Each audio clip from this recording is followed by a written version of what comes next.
Scythe, Chapter 1, No Dimming of the Sun. The Scythe arrived late in a cold November afternoon. Citra was at the dining room table, slaving over a particularly difficult algebra problem, shuffling variables unable to solve for x or y, when this new and far more dangerous variable entered her life's equation. Guests were frequent at the Terra Nova's apartment, so when the doorbell rang, there was no sense of foreboding, no dimming of the sun, no foreshadowing of the arrival of death at their door. Perhaps the universe should have deigned to provide such warnings, but Scythes were no more supernatural than tax collectors in the grand scheme of things. They showed up, did their unpleasant business, and were gone. Her mother answered the door. Citra didn't see the visitor at first. He was at first hidden from her view by the door when it opened. What he saw was how her mother stood there, suddenly immobile, as if her veins had solidified within her, as if were she to tip over, she would fall to the floor and shatter. "May I enter, Miss Terra Nova?" The visitor's tone of voice gave him away, resonant and inevitable, like the dull tone of an iron bell, confident in the ability of his peal to reach all those who needed reaching. Citra knew before she even saw him that it was a scythe. My God, a scythe has come to our home.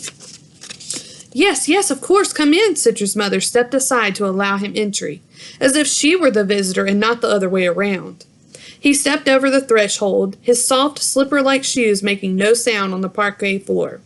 His multi-layered robe was smooth, ivory linen, and although it reached so low as to dust the floor, there was not a spot of dirt on it anywhere. A scythe, Citra knew, could choose the color of his or her robe, every color except for black, for it was considered inappropriate for their job. Black was an absence of light, and scythes were the opposite. Luminous and enlightened, they were acknowledged at the very best of humanity, which is why they were chosen for the job. Some scythe robes were bright, some were muted. They looked like the rich, flowing robes of Renaissance angels, both heavy yet lighter than air. The unique style of scythe's robes, regardless of the fabric and color, made them easy to spot in public, which made them easy to avoid, if avoidance was what a person wanted. Just as many people were drawn to them, though. The color of the robe often said a lot about the scythe's personality. This scythe's ivory robe was pleasant and far enough from true white not to assault the eye with its brightness. But none of this changed the fact of who and what he was. He pulled off his hood to reveal neatly cut gray hair, a mournful face red-cheeked from the chilly day, and dark eyes that seemed themselves almost to be weapons. Citra stood, not out of respect, but out of fear. Shock. She tried not to hyperventilate. She tried not to let her knees buckle beneath her. They were betraying her by wobbling, so she forced fortitude to her legs, tightening her muscles. Whatever the scythe's purpose here, he would not see her crumble. "You may close the door," he said to Citra's mother, who did so, although Citra could see how difficult it was for her. A scythe in the foyer could still turn around if the door was open. The moment that door was closed, he was truly inside one's home. He looked around, spotting Citra immediately. He offered a smile. "Hello, Citra," he said. The fact that he knew her name froze her just as solidly as if his appearance had frozen her mother. "Don't be rude," her mother said too quickly. "Say hello to our guest." "Good day, Your Honor." "Hi," said her younger brother, Ben, who had just come to his bedroom door, having heard the deep peal of the scythe's voice. Ben was barely able to squeak out the one-word greeting. He looked to Citra and to their mother, thinking the same thing they were all thinking. Who has he come for? Will it be me, or will I be left to suffer the loss? "I smelled something inviting in the hallway," the scythe said, breathing in the aroma. "Now I see I was right in thinking it came from this apartment." "Just baked ziti, Your Honor. Nothing special." Until this moment, Citra had never known her mother to be so timid. "That's good," said the scythe, "because I require nothing special." Then he sat on the sofa and waited patiently for dinner. Was it too much to believe that the man was here just for a meal and nothing more? After all, scythes had to eat somewhere. Customarily, restaurants never charged them for food, but that didn't mean a home-cooked meal was not more desirable. There were rumors of scythes who required their victims to prepare them a meal before gleaning. Is that what was happening here? Whatever his intentions, he kept them to himself. and they had no choice but to give him whatever he wanted. Will he spare a life here today if the food is to his taste? Citra wondered. No surprise that people bent over backwards to please Scythe in every possible way.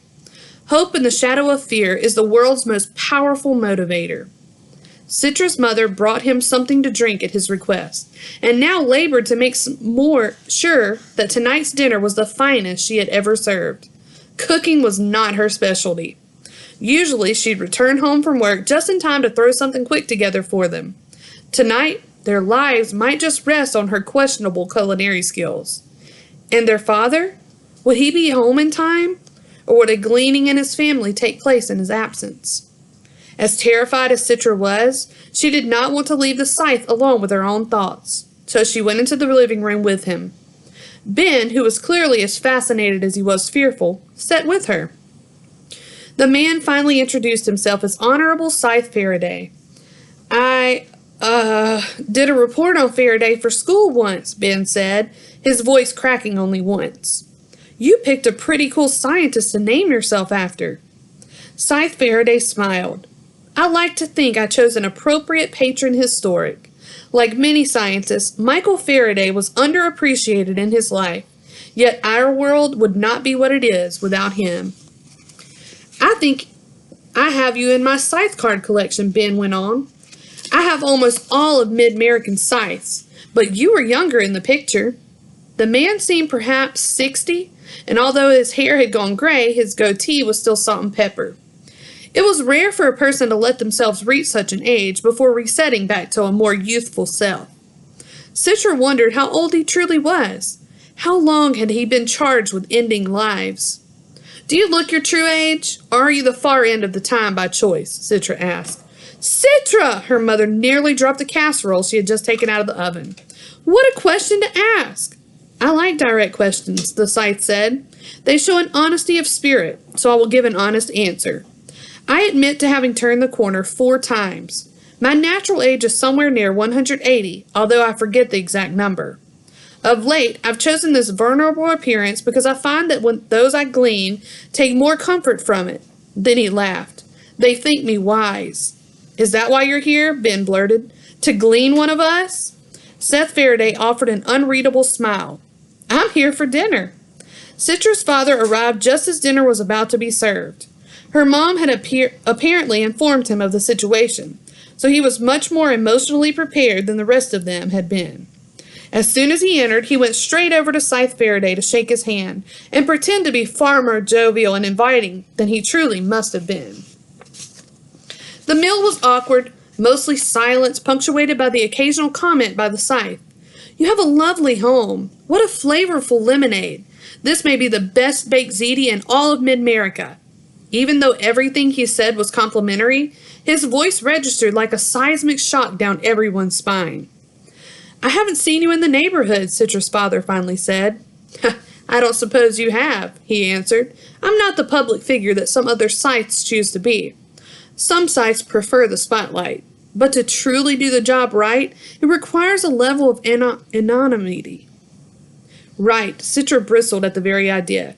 There's a right way to glean? Well, he answered, there are certainly wrong ways, and said nothing more about it. He just ate his ziti. As the meal neared its close, he said, Tell me about yourselves. It wasn't a question or a request. It could only be read as a demand. Citra wasn't sure whether this was part of the little dance of death or if he had genuinely interested. He knew their names before he entered the apartment, so he probably already knew all the things they could tell him. Then why ask? I work in historical research, her father said. I'm a food synthesis engineer, said her mother. The Scythe raised his eyebrows. And yet you cooked this from scratch?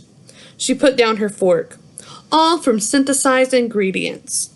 Yes, but if we can synthesize anything, he offered, why do we still need food synthesis engineers? Citra could practically see the blood drain from her mother's face. It was her father who rose to defend his wife's existence. There's always room for improvement. Yeah, and Dad's work is important too, Ben said. What, historical research? The Scythe waves his sport, dismissing the notion.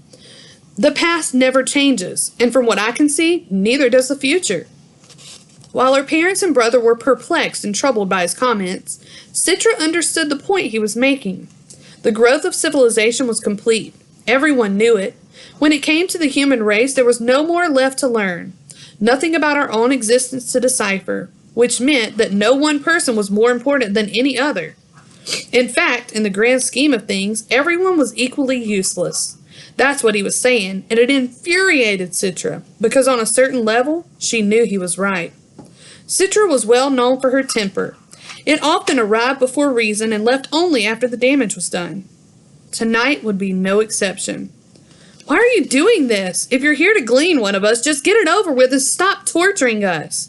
Her mother gasped, and her father pushed back his chair as if ready to get up and physically remove her from the room. Citra, what are you doing? Now her mother's voice was quivering. Show respect. No, he's here. He's going to do it, so let him do it. It's not like he hasn't decided. I've heard that Scythes always make up their mind before they enter a home. Isn't that right? The Scythe was unperturbed by her outburst. Some do, some don't, he said gently. We each have our own way of doing things. But now Ben was crying. Dad put his arm around him, but the boy was inconsolable. Yes, Scythes must glean, Faraday said, but we must also eat and sleep and have simple conversations. Citra grabbed his empty plate away from him. Well, the meal's done, so you can leave. Then her father approached him. He fell to his knees. Her father was actually on his knees to this man. Please, Your Honor, forgive her. I take full responsibility for her behavior. The Scythe stood. An apology isn't necessary. It's refreshing to be challenged. You have no idea how tedious it gets. The pandering, the flattery, the endless parade of psychopants. A slap in the face is bracing. It reminds me that I'm human. Then he went to the kitchen and grabbed the largest, sharpest knife he could find. He swished it back and forth, getting a feel for how it cut through the air. Ben's wells grew, and his father's grip tightened on him. The Scythe approached their mother. Citra was ready to hurl herself in front of her to block the blade. But instead of swinging the knife, the man held out his other hand. Kiss my ring. No one was expecting this, least of all Citra. Citra's mother stared at him, shaking her head, not willing to believe. You're granting me immunity?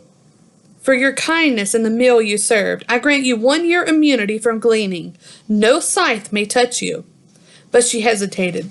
Grant it to my children instead. Still the Scythe held out his ring to her. It was a diamond the size of his knuckle with a dark core. It was the same ring all Scythes wore. I'm offering it to you, not them.